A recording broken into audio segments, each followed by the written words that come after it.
How many times have you done recordings in here? Never, ever, never. Ever. Oh, We lived like in here. making records? No, lived in here. Yeah. Since we were little boys. What's it like being back? It's always amazing.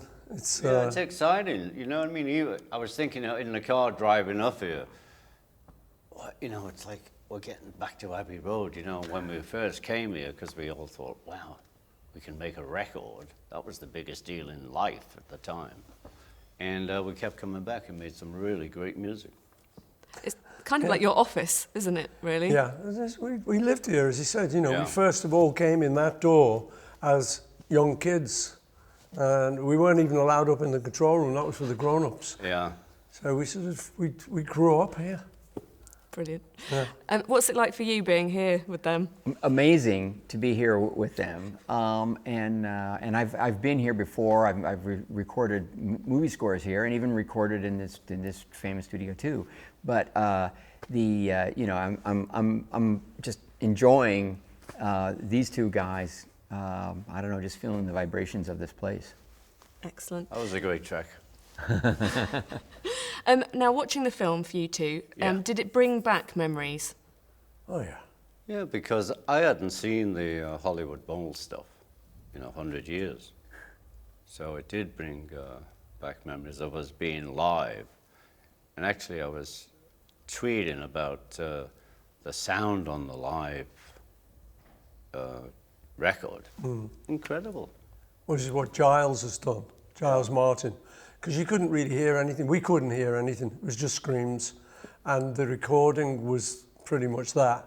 But he's done, you know, some modern technology on it and managed to get our playing through. So it's even better than it was. I think people have to realize we only played with the house PA. So it's not like now, you know, he has a huge box of tricks. I go into a huge With a little sound. box of tricks. With a little. You know, it's incredible now, but we just plug into the house PA. So now on the album, people can finally hear what you're playing. So that's far out. Yeah. Well, that was one of the things when the possibility was brought to me. Would you want to, you know, make a documentary about this touring period? One of the things that they'd come across was more footage, ways to extend the songs, to look behind the scenes, you know, more and more detail, but also these bootleg soundboards that Giles could take, and so we could extend that. So the jumping off place was, you know, the Beatles from that period live. You know, let's allow people to remember just what a great live band they were. For me, as a director, storyteller, I became really interested in the story of that journey, and I thought it was kind of a brilliant idea to look just at the touring years, because it made it a sort of an adventure story and a sort of a survival story when you look at how much they grew as artists, as individuals, and everything that they coped with through Beatlemania and everything, the craziness that was going on in the world outside them.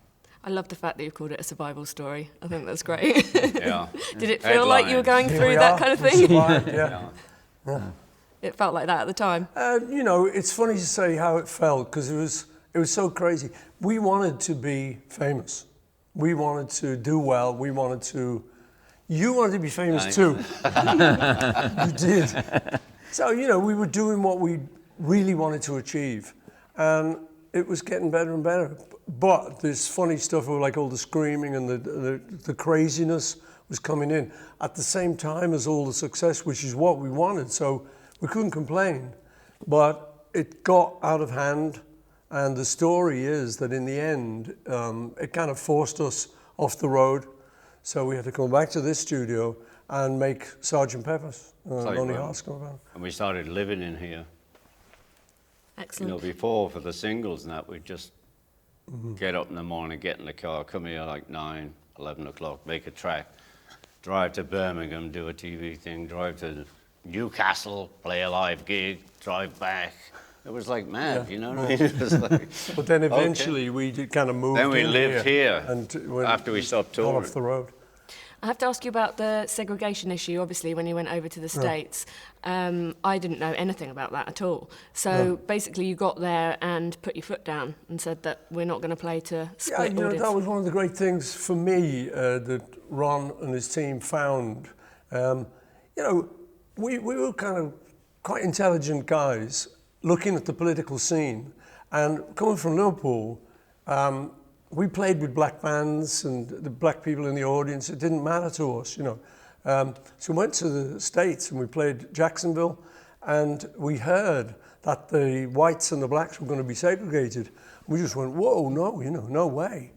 And we actually forced them then, which is very early on, you know, in the 60s, to integrate.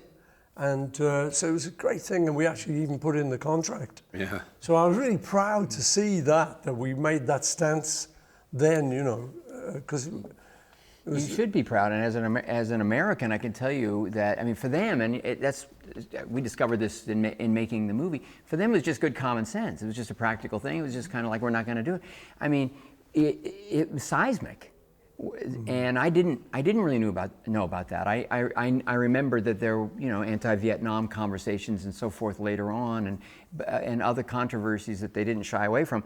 But that was so loaded and so supercharged at that moment, and to have that kind of courage was just, I was really glad we were able to you know, bring that to the fore. Finally, obviously in the film there's a point where you're asked about being your kind of cultural legacy as a band quite early on as well, in the Beatles' career. How do you feel about that question now? Well, I think it's great.